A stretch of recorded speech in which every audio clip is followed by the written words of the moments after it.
There you guys and gals. Alright, Arena 8. Lovely map. We all love it. Alright. Daily contract is Joint Training 3.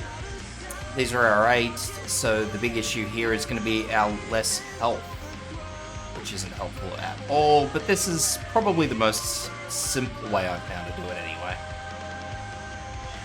Okay, so what we are going to need. Myrtle with skill 1. You can use skill 2 as well if you prefer. It's up to you guys. It doesn't really make much of a difference. Except towards the end where Myrtle may sort of help with a little bit of like extra healing because she'll be right behind the tank, but that's, as I say, that's on you guys whether or not you feel like you want to do that. Texas, I like using skill 2. If you don't have Texas yet, Scavenger will suffice. Vigna with skill 2. The reason for that is obviously we are a bit short on guards. Our healers cost enough, so guards are not the greatest thing in the world. So we're trying to avoid that. Courier is actually going to be another Vanguard though, so Courier is fine with skill 1 or 2. Again, doesn't really matter. Whatever you prefer to use there. I like using Gummy, so we're going to need a healing defender one way or the other. Gummy I prefer because she's a proactive healer, whereas the others tend to be reactive healers, so they'll only heal if they drop below 50%, which is not ideal when your operators have less health to start with. Gravel, I prefer using, and Myrrh. Now, the reason I'm using both of those over Suzerain is just because they A, have on deploy skills, and they B, have more health. You can use Suzerain if you want, but I've found mine always tends to get one-shotted, so there. Perfumer, for her map-wide heal talent. Acid Drop, so I've got a short-range sniper here. I realise Acid Drop's bollocks, but if you have somebody better, then use somebody better, please.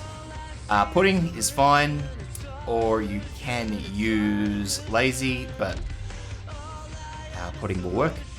Jay with skill 2, and Mudrock, so I'll actually see if I can borrow a Mudrock, but I think most of them have skill 3.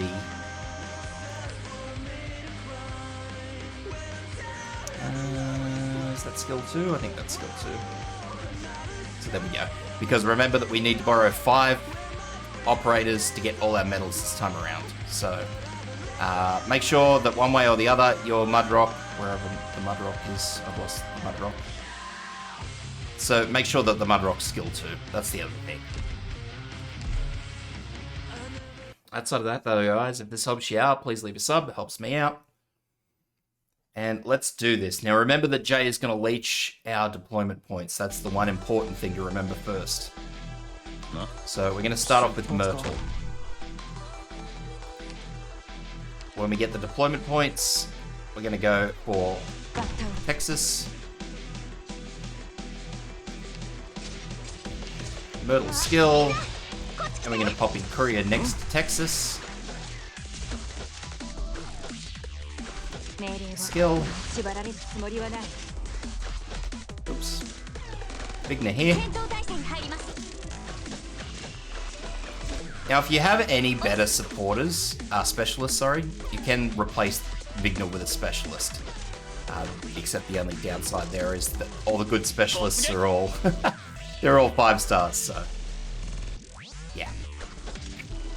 So what we're doing is we're waiting for this little crab here to get most of the way down, and then once he's on the tile, we'll then deploy Jay. That's just to sort of delay the deployment point leech as long as we possibly can. Okay, so from there, we're going to deploy Perfumer here. Fast forward again. Just keep cycling those deployment point skills. I know I'm a bit lax with it, but it's all good. Acid Drop next to start charging her skill, because she has horrendous skill cycles. And just wait before you deploy your next one, because obviously you don't want to deploy somebody and then have Jay yank himself back out. So Pudding is in next. So just always leave yourself at least 3 deployment points. That's the best advice I can give you.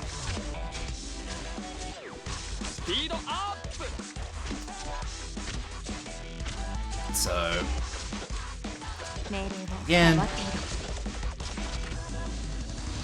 So what we want to do now is pop in our tank, and then we're going to use Vigner's skill. Leave it until this guy is in Vigner's attack range, and I'll show you why in a minute.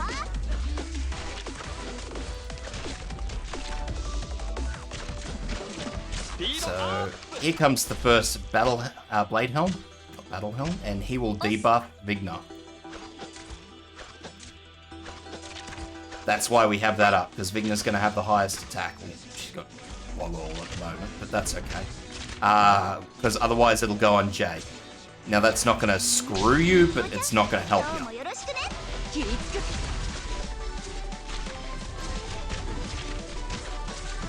So after that anyway, we're going to use Acid Drop skill, because we want to get rid of that Blade Helm.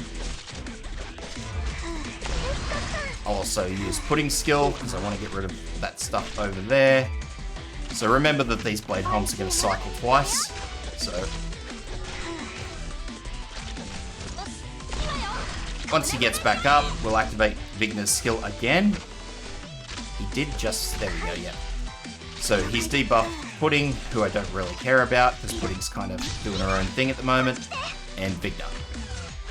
So we want to kind of manage those, but I mean the next Blade Helm's come out and just smack Jay with it anyway, so life is good. So if we can, we want to just, again, squeeze out as much as we can from these Vanguards. So if you can, you can. If you can't, you can't, but Mudrock in.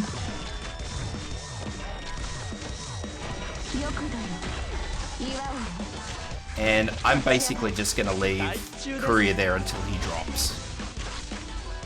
That's it. There's nothing else I'm going to do. I'm not going to try and save the deployment points. I'm not going to try and do anything. I'm just going to leave him there till he drops. And that's because I want as much time as humanly possible for Mudrock's shield to cycle through.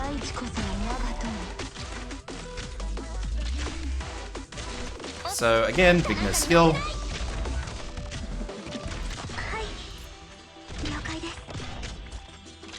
And he'll pop it on Vigner. So then we're going to do Pudding once. Let this guy get close enough that it works. So this, because we want to just try and get rid of as much around here as we can.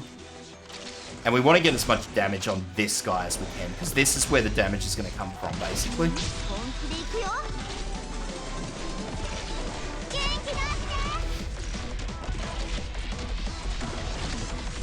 So this guy's where the hurt's going to be. So we want to get as much damage on him as we can. The only problem is, just bear in mind that we do have another little dude in behind.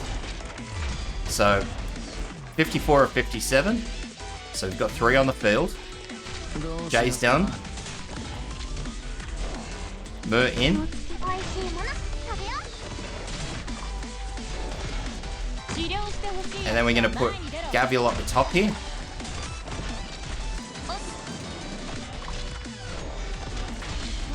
Keep cycling skills as we can. So that's what's going to happen. That's entirely normal, just because of how much attack this guy has. It's not a huge shock. So now I'm going to take Myrtle out, because I don't want to risk anything going stupid on me. Texas in over here. And, okay, I'm satisfied that that guy's as dead as he needs to be for now. Gavial out. She doesn't need to be there anymore.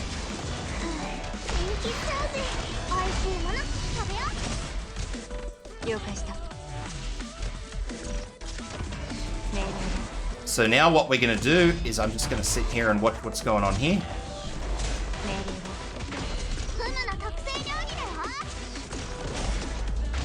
So basically every time I see him start to swing up his big attack,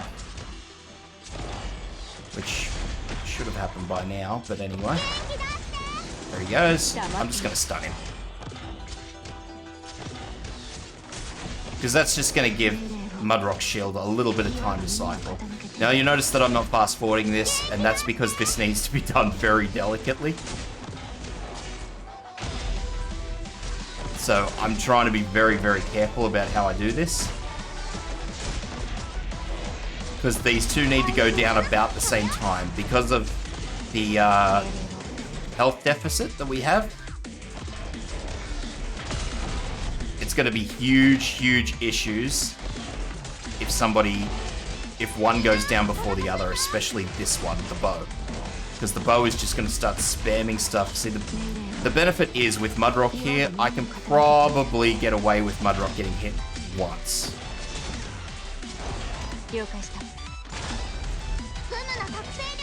So my Gummy's E260, she's got one mastery skill in this Provisions. I've never had my Gummy come to a point where I've been very concerned. Okay, so what we're doing now is we're gonna pop in J and Acid Drop, and we're just gonna do our best to try and get this boss down. So there they go, both together. So they have a deceptive amount of health, but just do your absolute best to get them together. So the hammer boss had enraged, and I was just about to use Texas's skill, but basically what happens is once the boss drops, you just burn all the skills on the other side, and all is well, hopefully. If you've got them down close enough. It might take a little bit of practice, guys. I'm gonna tell you this is like the fucking 6th time I've tried to do this, so don't panic if you don't get it right first time, alright?